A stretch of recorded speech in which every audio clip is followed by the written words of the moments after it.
Okay, in this video we're going to go through Chapter 8, which will discuss fractions as quotients. Okay, so a quotient is the result, the answer of a division. Okay, so that's how we're going to start, with that understanding. Okay, partitioning or fair sharing is a process that begins in preschool, but is no less important during the elementary and middle school years. So let's go through some of the main points. So partitioning as fair sharing. So when you partition something, you break it up, you fracture the whole. Okay, ground rules for partitioning should be shared with your class. So the key thing is the unit, whatever the unit might be, must be divided into equal shares. That's why it's called fair. If a unit consists of more than one item, the items must be the same size. Equal means equal in amount, but shares do not always have the same number of pieces. Equal shares do not have to have the same shape. When we have a choice about the shape we use, for example, in representing a cake, if we think ahead about the number of pieces that we're going to need, sometimes it's easier to use a rectangle than the traditional round one. Partitioning activities. Okay, here again, don't let the children's hand-eye coordination and their drawing skills jeopardize success with fractions. So use items that are already partitioned so that that's not a limiting factor for them. Okay, when young children engage in partitioning activities, a common strategy is to divide every piece of the unit into the number of shares needed. Okay, that's a fine approach, and that was the approach that they showed us in the first chapter of this textbook with the brownies. So you can eventually move the students towards visualizing so that you don't make as many cuts, so to speak. So talking about what they would do before they actually do it is a good way to get that started. Okay, our textbook goes through many examples of children's work with different levels of sophistication. So equivalence is the key here. Once children grasp that concept, more sophisticated strategies will develop. Okay, and they're all going to do it at their own rate. You can help them along, but they have to kind of get there on their own. So equivalence. So children were asked to illustrate how 6 people can share 4 identical rectangle pieces. So here are the results from our textbook. Okay, so this is the first one, the second one, the third one, the fourth one. So in the first case, the child kind of thought ahead and realized that not everyone can get a whole pizza. So she or he divided the pizzas in half initially. Doing that gave 6 halves, so therefore everyone could have one of those. Then she got to this last pizza and realized that she's going to divvy it up so that people can get another 6th. So that's how that got done. Okay, this one right here, the second one, everything is divided in 6ths, which they said is a simple way to start, and then everybody got 1 of the 6ths. Okay, here it's divided in 4ths, so here's one person's share, second person, third, fourth, 5th, and 6th. So that works out fine as well. Okay, and here it's divided in 6ths, and you have, instead of having one block, instead of following this pattern over here in the second example, they did 2 pieces here and 2 pieces there. So you still get 4/6 out of it.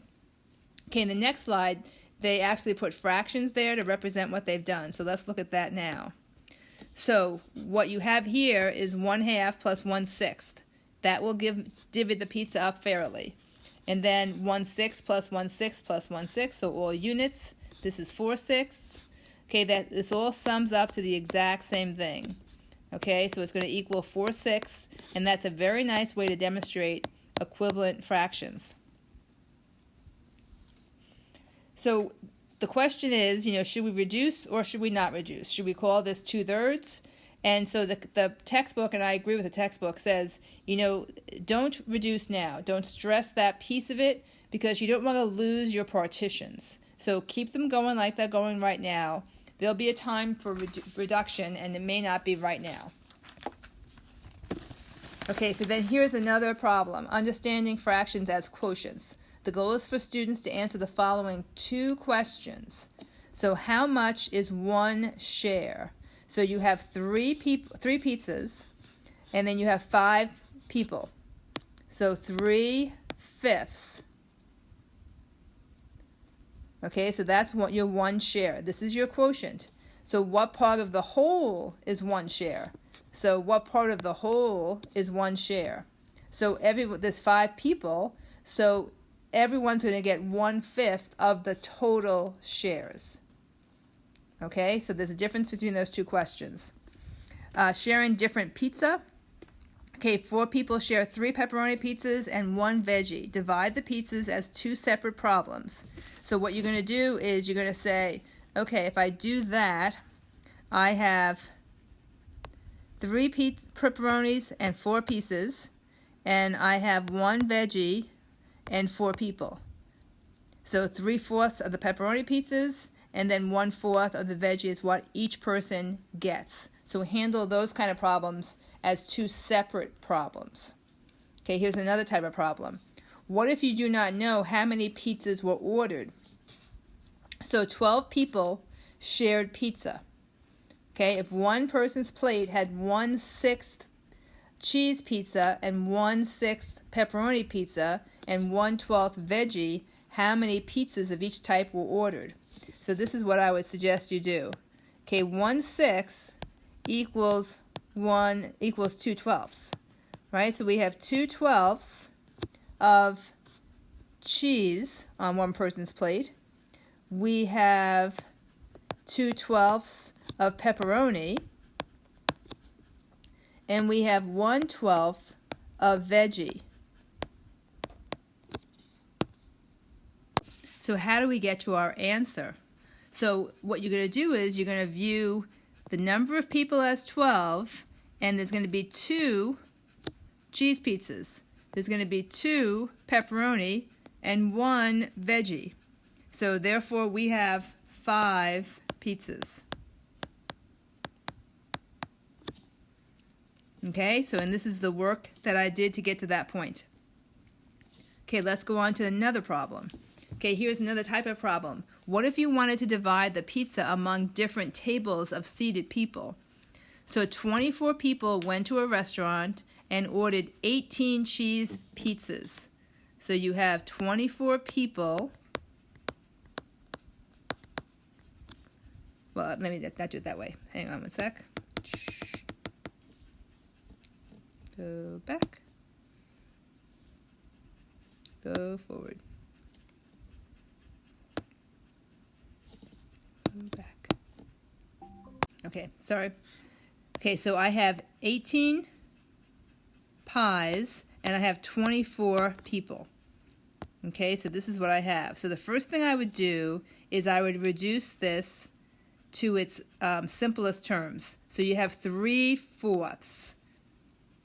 So each person should get 3/4 of a pizza.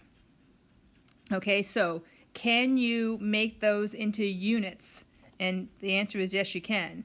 Okay, so that's going to be 1/2 plus 1/4. Now, why did I do that? Because I think it's going to be easier to figure out how many pies get brought to each table if I do it this way. So keep in mind that we're going to have 1/2 plus 1/4, and let's look at the next page. Okay, so 1/2 plus 1/4. So you go to the table of 12 people, and since there's 12 people, they get 12 times 1/2, so that's 6 pies, plus another 12 times 1/4, and that's 3 pies. So you get 9 pies in total brought to that table. Okay, so the table of 12 gets 9 pies. Table of 6. So you have 6 times 1/2, that's 3 pies, and 6 times 1/4, that is 2.5 pies. So that means the table of 6 gets 5.5 pies. Okay, table of 4, do the same procedure. You're going to end up getting 3 pies. And the table of 2, same procedure. You end up getting 1.5. And if you add these numbers up, you should find that you have used up all of your 18 pies. Okay, so that's how you do that. So you are now ready to look at the activities and then look at the problems in the problem set.